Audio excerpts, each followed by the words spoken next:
Hello everyone, welcome back to my channel. বন্ধুরা, আজকে তোমাদেরকে দেখাবো মোদক বানিয়ে। মোদক তো তোমরা দুধ দিয়ে বানিয়ে দেখেছো, আজকে দেখাবো আমি সুজি দিয়ে কিভাবে মোদক বানানো যায়। তাও আবার হাফ কাপ সুজি দিয়ে আমি তোমাদেরকে এক থালা মোদক বানিয়ে দেখাবো বন্ধুরা। তো ভিডিওটা শেষ পর্যন্ত দেখতে থাকো, আশা করছি তোমাদের ভালো লাগবে। আর ভালো লাগলে কিন্তু লাইক, কমেন্ট, শেয়ার, সাবস্ক্রাইব করতে একদম ভুলবে না বন্ধুরা। আর এই মোদকের রেসিপিটা কিন্তু একবার দেখলে তোমরা যে কেউ বানাতে পারবে। খুবই সহজ একটা রেসিপি, আর খেতে কিন্তু অসাধারণ, একদম অন্যরকম লাগে। তো বন্ধুরা, এই রেসিপিটা বাড়িতে অবশ্যই একবার বানিয়ে আমাকে কমেন্টসের মাধ্যমে জানাবে কেমন হয়েছে। আর ভালো লাগলে চ্যানেলটা সাবস্ক্রাইব করতে কিন্তু একদমই ভুলবে না। তো চলো রেসিপিটা শুরু করি। দেখো, প্রথমে নিয়েছি দুধ, এখানে নিয়েছি সুজি আর এলাচ। এটা কিন্তু ছোট এলাচ। এই দেখো, দুধটা ফুটতে দিয়েছি। এরপর এর মধ্যে দিয়ে দিলাম ঘি, বড় চামচে 2 চামচের মতো ঘি দিলাম। তারপর হাফ কাপ সুজিটা আমি দুধের মধ্যে দিয়ে দিলাম। দেখো, একটু এটা ঘন ঘন হতে এর মধ্যে চিনি অ্যাড করে দিলাম। এরপর এটাকে একটু নাড়াচাড়া করে নেব।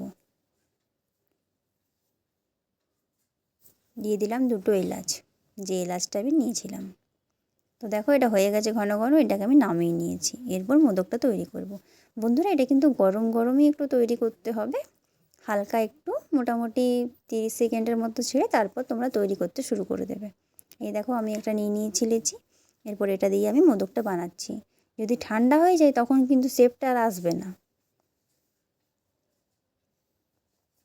দেখো, এইভাবে চারদিকটা ঘুরিয়ে ঘুরিয়ে মোদকের মতো একটা শেপ দিতে হবে।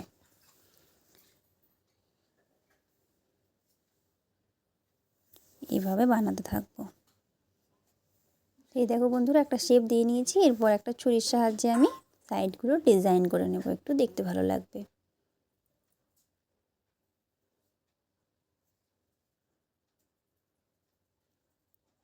এই দেখো কত সুন্দর ডিজাইনটা হয়েছে।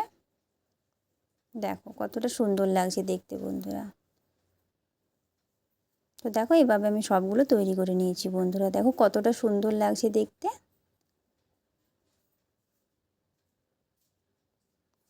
এই দেখো, এরপর আমি এর মধ্যে ডিজাইনের জন্য একটা করে বড় দানার চিনি এর মধ্যে দিয়ে দিচ্ছি। খুবই সুন্দর লাগবে বন্ধুরা চিনিটা দেওয়ার পর দেখতে। এই দেখো কতটা সুন্দর লাগছে, তোমাদের একটু দেখিয়ে দিই। দেখো বন্ধুরা, তো দেখো এইভাবে আমি সবগুলো তৈরি করে নিয়েছি বন্ধুরা। রেসিপিটা কেমন লাগলো অবশ্যই কিন্তু কমেন্টসের মাধ্যমে জানাবে। আর ভালো লাগলে কিন্তু বাড়িতে অবশ্যই একবার ট্রাই করবে। এটা কিন্তু সুজির মোদক বন্ধুরা, খেতে খুবই সুন্দর লাগে আর বানাতে কিন্তু খুবই সহজ। তোমরা দেখলে নিশ্চয়ই যে রেসিপিটা আমি কত তাড়াতাড়ি বানিয়ে নিলাম।